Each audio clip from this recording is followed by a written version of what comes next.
Hey guys, what's up? This is another installment of Tuesdays with a cosplayer. I'm definitely not in cosplay, which I think you guys are gathering that pretty well from my last few videos in this segment because not all of us cosplayers cosplay all the time. Wish we could, but we can't. That's okay though.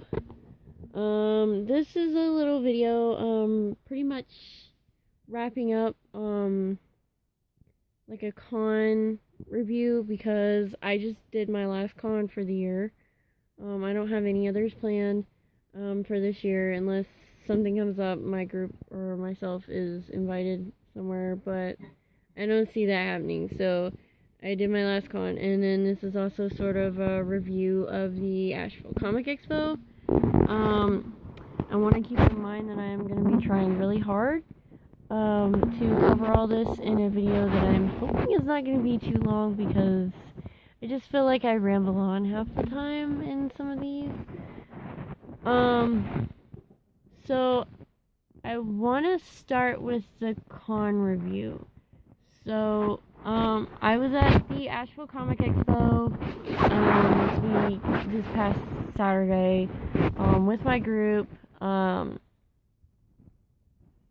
it was like the first con in 2 years that they'd done. Asheville Comic Expo 2015 was my first con. So I guess that's actually a 3-year span, depending on if you're counting the fact they did it this year or not, but I don't know. That's off topic. So, I don't really know what to say about the con. I really didn't get to look around because I chose to do my Asher Hofferson cosplay from How to Train Your Dragon 2. And the vendor tables were so close together that, like, you could hardly fit 2 people between a row comfortably. And if you've seen my cosplay, you know that I carry around this big battle axe, so, I really didn't get to walk around or look at much of the vendors because I was terribly afraid of either someone stepping on or bumping my battle axe because the top part is foam and it's hot, and it's a mix of hot and super glued to, the wind dowel. So I was, like, terribly afraid that someone was either going to run into it and destroy that because it holds pretty well and I can do a lot of cool tricks with it, but that doesn't mean, like, I'm totally 100% sure that it's, like, safe against stuff like that. And then, the constant having to change hands and positions of holding it, was hard because I definitely feared hitting someone with it, because it is a bigger prop, but I made it that way because I wanted it to be, like, screen accurate to her proportions, so it's like 3 times, like, the main axe part of it's like 3 times bigger than Astrid's face. So, like, I was majorly terrified that I was going to run into someone with that or knock something off a vendor table or something. So I really didn't get to go look around at the vendor tables or anything that much because they were too close together that, again, 2 people walking down the aisle side by side or whatever could barely comfortably walk through there, and that's without, costumes and props and all that. You add all that in, it makes it really hard. I actually ended up losing one of the skulls from my skirt, so I'm gonna have to redo it. The other one's held up. That one had a glue malfunction anyway, so I'm not missing it that much. I just hate that I kind of lost it, because now I've got to try to find my baking clay and do all of that over again. But another thing was I really have no idea what was happening, because the con was a lot bigger and there was a lot more, back in 2015. I did notice, like, a good half of the upper level of the U.S. Cellular Center was blocked off and the meeting rooms were blocked off. I'm not sure what that was about or if they may have been restricted to just that, but it was definitely too crowded, and the panel room for just a single set of panels that was happening was kind of a bit of a letdown. The costume, it was really hard to take place in the costume contest in the panel room. I didn't get to do like my Astrid walk up with my battle axe or anything because there was a very thin line between the chairs that I got to walk through, so I didn't get to do like my cool Astrid sneak battle axe walk up there. I was just kind of a little underwhelmed by the fact that I just couldn't really do much. But the really good part of the con was a lot of my cosplay group members were there, which was really fun. We got a really good group photo. Everybody's really nice. And then another downfall would be that we were supposed to be talked to about a panel and then never got talked to about it, which kind of... but alongside from that, my Astrid Hofferson actually took first place in the novice category, which if you follow me on Facebook or Instagram or even Twitter, you know how hard I have worked to upgrade her to screen accuracy, to upgrade Mal to screen accuracy, because I wanted to place first for a long time. And for a good portion of this year, between bullying, being falsely accused of bullying, and then I'm always going up against these same cosplayers that are way better than me, so like, I know I can't compete, so I kind of gotten to a point where I was like, well, I'm never going to be better than third place or second place, no matter how hard I try. I got really nervous with this one, like a different contest that I was in, but this one was different because it was novice category, and like I was up against a good one or two people that I know for certain like do this sort of thing for a living, or they make commissions off of stuff. So I was like sitting there like, I'm doomed, I'm done. But then to place first kind of felt good, to feel like I actually got that kind of detail, and that's all I've wanted for like 2.5 years, is to place higher than mainly third place and sometimes second place, and to finally do that felt really nice, so to speak. So like, it was good, and I liked it. So it was a really good, I mean, there were a lot of downs to the con. I did run into a few rude people too. But I had stopped a lot of times. I forgot how good it was to be Astrid. And that really helped out a lot. Plus I wanted to remember as many of the good details as I could, because this is going to be the last time that I wear that version of Astrid for a while. I'm working on her Hidden World armor, for next year, and so that's going to be going a lot of places if I do Astrid at all next year, which is kind of sad. I mean, it's just like a temporary retirement for that version of Astrid, because at this point I wore her to just about every con around here, and even in certain places in South Carolina that I can. So, like, I don't want to, constantly be repeating the same cosplays like some cosplayers, because I know I have more to bring to the table than that. As for the, I spent a lot of this video talking about the con that I just went to. But as for the Comic-Con con season wrap-up, this con did pretty much serve as my last con this year. I am participating in cosplay, or should be participating in cosplay, in the Black Mountain Christmas Parade, but other than that, my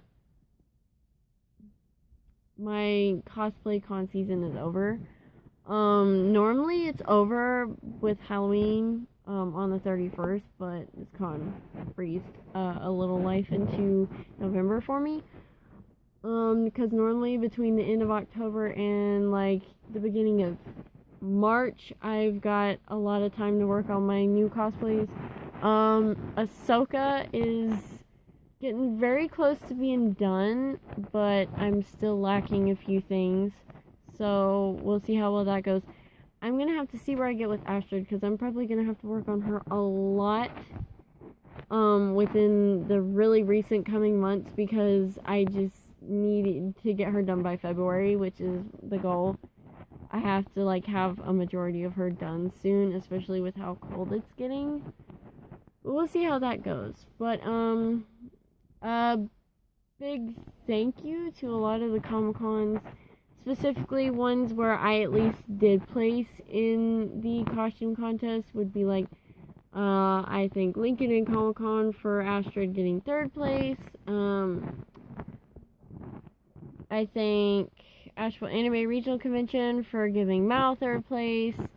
Carolina Fan Expo for giving Mal and Evie in the group category 1st place. And then, this last one for giving Astrid 1st place, because that felt pretty nice. And so, to the major cons that have played a role in this year, it's been appreciated for sure. I've already got some cons and stuff planned out for next year. I've got a possible one that my group is possibly going to be invited to in February, but he's still working out the details, so we'll see where that goes. South Carolina Comic Con in March, NashiCon in April, Free Comic Book Day in May, as always. I don't know of anything else right now. I am dropping the normal May con that I go to for reasons of unfairness, rudeness, and just kind of no support at all. So that's kind of bad, but it's okay. End of June is Asheville Anime Regional Convention, new date for them. July, Lincoln and Comic Con. August, Cosplay Meetup as normal. We always host one on International Cosplay Day. Gonna see about maybe a different venue, because I don't know about Carrier Park, but we'll see. I mean, it's been a good place nonetheless. Normally have nothing in September, especially not anymore, because I go to a con. I used to go to a con hosted by the people that did the one in May, but as I said, for unfairness and no support and different other reasons, I will be dropping those cons. So nothing in September that I know of as of right now. And then October is normally Halloween Comic Fest, Halloween, and might be Carolina Fan Expo. I don't know. I have to look at when they're gonna do that again. And then hopefully in December next year, YamaCon. I just can't do it this year because various reasons. I worked the weekend before the Christmas parade. I already planned a Christmas parade. All of that. Currently not at terms with the funds for it. But maybe next year, hopefully YamaCon. Pigeon Forge has been a place that I've explored many times, so we'll see. And then next year's cosplay. So in spring and summer, you should definitely be seeing Ahsoka Tano and Asher Hofferson, as well as some of Sailor Venus. By fall next year, hopefully you may be seeing some of new power version of Will Vandam from Witch. And then by winter next year, I'm hoping to have the Lubbock's version of Stella from Winx Club done. So we'll see how that goes. A few secret little cosplay projects in there that may or may not involve DC and or Star Wars, but that's for you to find out later on. But yeah, so it's been a hard con year. A lot of ups and downs, especially with me and my group. The false accusations of bullying, the being bullied by those falsely accusing us of bullying. Was kicked out of a cosplay share group on Facebook due to tons of lies and stuff. Just all in all, a lot of the downs happened within the first 4 to 5 months of this year. And then another down, and then a few ups, and then another down came in at the end of September when I found out, that me and my cosplay group were going to some of these cons, and we were not getting the same support. We were watching the same ones bullying us good, and then some more ups, so I'm hoping that the ups continue in the next year. We've gotten a good amount of new group members. I'm really excited. So we'll see how that goes. But so the con season's over. I'm gonna try to do some work in progress videos and some other fun videos because I don't want my YouTube to completely go dead just because I don't have any more cons anymore. Definitely check out my Asheville Comic Expo video that I uploaded the other day. Cause I mean it's short, but I mean it gives you a little look into the con. My hands were hurting because I was holding too much at once, but it's okay. But yeah, thank you so much for watching. I'm gonna leave a link to all my social medias in the description. You can keep up with me all the time there because I'm not gonna updating my YouTube. And if you liked this video, you can give it a thumbs up. Leave some encouraging words. What are some of your projects for next year? Will you be headed to any of the cons I'm going to next year so far? I'd love to hear about it, and go ahead and subscribe so you never miss a video. And until the next video, which I'm hoping to do more of, but we'll see where that goes, anytime soon. So until then, bye.